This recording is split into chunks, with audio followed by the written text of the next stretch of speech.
ትወስኛለሽ? ሰምኛለሽ? የማይሆን ውሳኔ ነው የምወስነው። እሺ ምን ላድርግልህ? ምን አድርጊ ነው የምትለኝ? ይኸውልሽ ዝም ብለሽ ስሚኝ። በመጀመሪያ ደረጃ ከእነሱ ትወጫለሽ። ሲቀጥል ሁለቱ እንዲስማሙ ታደርጊያለሽ። ወይ ከህይወታችን አልወጣ ወይ ሰላማዊ ኑሮ አልሰጠን እና እኔ እኮ አይደለም ይሄን ነገር ማድረግ ያለብህ እና እኔ ላይ ነው የማደርገው አይደለም ሮቤል፣ ይሄን ነገር እኮ ዝም ብለሽ የምልሽን አይደል? እሺ ጉልበት ለምንድን ነው ልትመታኝ የምትሞክረው? አትለፍልፊያ ታዲያ። አንቺ በሰው ህይወትን ያር ምን አድርጊ ነው የምትለኝ? የምትፈልጊበት ሀገር ሂጂ ብቻ አጠገቡ አትሁኝ። አንቺ ነሽ የሁሉ ነገር እያደረግሻለሽ። ጓደኞቹን መረስሻቸው። እነሱ አሉ።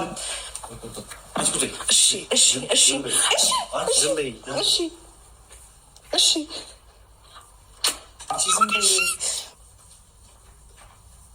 ልቀቀኝ አቤላ፣ ልቀቁት። እሺ እሱ ምንም አላደረገም። ቆይ ምን አድርግ ነው የምትሉት? ምንድን ነው ድጋሚ እንዳልወጣ? ቁጭ በል። ምንድን ነው ቁጭ በል? ታረግና እዚህ ጋር ቁጭ በል አቤላ። ምንድን ነው? እኔ አላውቅም። ይኸውልህ እየተከታተልን ትናንትና ማታ። እሺ አንዴ ላስረዳው ቢያንስ። አንተ ወንድ በሌለበት ሴት ማስፈራራት ዘንበልና ቁጭ በል። አፍህን አትክፈት። ሰማኛለህ? ዝም በልና ተቀመጥ። እቺ ልጅ ከህይወት ታስወጣለህ። ኬት ይመጣ? ከአብርሃም ህይወት፣ ከሩታ ህይወት። ይኸውልህ ሴት ልጅ ስላስፈራራ ብቻ ምን የሚለው ማስፈራራ በፈልግ ወስጄ ነው ቦታ ካተልህ ነበር። ይኸውልህ እንከባበር። አንተም ወንድ ነህ፣ እኛም ወንድ ነህ። እኛ አንተ እንደምታሳየን እኛ ማሳየት አቅቶን አይደለም። ግን ደግሞ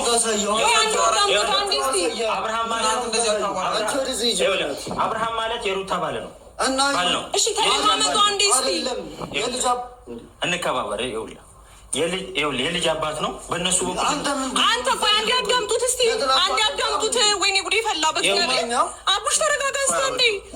አይደለም ነገር እኮ በጉልበት አይደለም እንዴ። በንግግር የምታምን ሰው አይደለም። ሰማኛ በንግግር ብታምን ያኔ ድሮ ታምን ነበር እኮ። ምንድን ነው የምፈልገው? እሺ አዳምጠው አቡሽ፣ ቢያንስ አዳምጠው።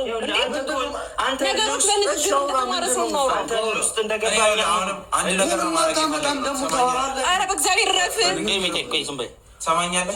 ጉልበት መጠቀም ብፈልግ ኖሮ አንተንም አልከፍትልም ነበር። እሷ ነገር አረጋታለሁ። ቅድም ነበር እያት ሞጠው። ተረጋጋ። አሁንም ስማ፣ እንደዚህ ስላደረግ ሩታ ትደሰታለች ማለት አለ። አትደሰትም አውቃለሁ። ግን ይህንን ይኸውልህ አብርሃም ከህይወቷ ወይ መውጣት አለበት ወይ ሰላማዊ መኖር አለበት። ሰላማዊ እንዲሆን ደግሞ እናንተ ከህይወቱ መውጣት አለበት። እንወጣለን። አንተ ሰላማዊ እንዲደረግ ከፈለግ ሩታን ሰላም አድርግ። በቃ በዚህ ስትረስፉል በሆነ ወይ አይደለም እንደዚህ አይነት ኑሮ መኖር ያለባት። እኛ ነገሮች እሷ ፍላጎቷ። ሮቤል እስኪ አንዴ እሱም ለማዳመጥ ሞክር። እኛ እንደምንሰማ ከአንተም ለማዳመጥ ሞክር። እንዴ አልተማርክም እንዴ? የተማረ ሰው አለ። እሺ ይኸውልህ በጉልበት አይደለማ ነገሮችን። ቢያንስ አንዴ እሱ የሚለውን ነገር ስማው፣ ሀሳቡን። እንዴ የሰው ልጅ ሀሳብ እኮ ይደማመጣል አይደል እንዴ? አንተም ጉልበተኛ ሩታም ጉልበተኛ ይመጣዋል። እስቲ በጉልበት የሰራውን ቤት አስጨርሰኛ እንዴ። ሁለተኛ ሰላማዊ ኑሮ። አንተ ምንድን ነው ግን ቸኮልክ ማለት? ትዳራቸው እንዲህ ተበትኖ እንዲቀር እስከ ዛሬ ሴት ነበር እያልከሰከሰ እኮ ምንም የተከሰከሰ ሰላማዊ የሩት ህይወት ከሩታ ጋር የሆነ ነገር ሰጣ ገባ ስገባ አይተህ ታውቃለህ? ከአብርሃም ጋር ነው ላይፍ እያለችው። ከአብርሃም ጋር ነው ነገሮችን ሁሉ ነገር እሱ ነው ማያስፈልገው። መናገር ካለብህ ሩታ ነገሮች እንድታስታውቅ እሱ ነው ማያስፈልገው። ከአብርሃም ትውጣ። እስኪ ለማዳመጥ ሞክር። ቀዱልህ ሌላ ነገር ውስጥ አትዛት። እኔ ቤተሰብ አለ የሆነ ነገር ይፈጠራል ብዬ ነው እዛው ጋር ገድል አይነት ነበር። በቃ ችግር የለውም። ገዳይ ነህ፣ በጣም ጎበዝ ነህ። ግን ደግሞ አሁን ውጡ ነገሮች ማናጠር ከፈለግ አንወጣ። አንድ ነገር ይሄ ነገር የምለው ነገር ካልተስተካከለ አይደለም ከዚህ ቤት ከህይወታችሁ አልወጣም ከዚህ በኋላ። ያለ መደማመጥ ያልተማረ ሰው ነው ቢገባክ ማለት ነው። አንዴ ትሰማኛለህ? እሺ አንዴ ስማኝ። ዘንበ አትሞጣሞጪ። እየተሞጣመጥኩ አይደለም እንዴ? ሰማነች። አንተ ሳይሆን ሴትና ሴት ያውራስ። አንተ ነገ እነሱና ሴት ጸብ ነው የሚሆነው። እኔ እናንተ አወራን አይደል በቀደም። አንድ ነገር ከህይወቱ ትወጣለች አትወጣም? አይወለም አንተ ከህይወቱ ትወጫለች። አንተ በሰው ወገን ምን አገባ? ስትወጪ ወረቀቱ እንዲፈርም አድርገሽ ነው። እንዳይፈርም ያደረግሽው አንቺ ነሽ። እንዲፈርም አድርገሽ ትወጫለሽ። እኔ እንዳይፈርም ማድረግበት ምክንያት ምንድን ነው የሚኖረኝ? ትሰማኛለህ ሮቤል? እሺ እንድናደድ አታርጊ። ዝም እንዲህ ነችና ዝም። እሺ ለፍላፊ የግድ ኃይል እንድንጠቀም እንዲህ ምን ጤና አሁን የምጠይቅሽን ጥያቄ እየመለስሽልኝ አይደለም። ምንድን ነው የምትፈልጊው? ምን አባሽ ነው የምትሰሪው እነሱ ጋር? አንተ እኮ ነገሮችን የምታስተካክለው በዚህ መልክ አይደለም። ትሰማኛለህ ሮቤል? አንዴ እንደማመጥ። በጣም ፈራውክ። ከዛ ባለፈ ሴት ልጅ ላይ እንደዚህ ጥቃት በማድረስ አይደለም ነገሮችን ለማስተካከል። እሺ አትንካኝ፣ ዝም በይ፣ አትንካኝ። በስትክክል አውሪ።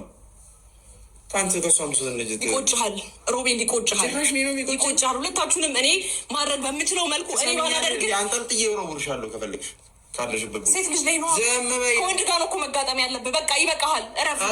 ትከታተሉኝ ነገር አስተካክሉ።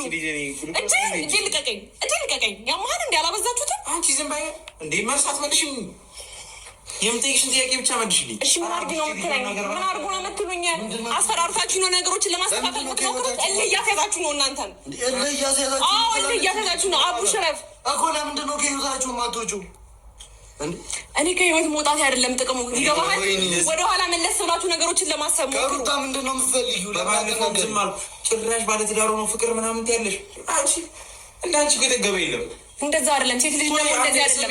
እኔ የእናንተ እህትን እንደዚህ ማድረግ አዳምጪኝ። አንቺ ነሽ አንድ አይፈርም ያደረግሽው አንቺ ነሽ አይደለም? እሺ አትንካኝ፣ አትንካኝ። እሺ ሳትነካኝ ማውራት ትችላለህ። ለምን እንዳይፈርም ያደረግሽው አንቺ ነሽ።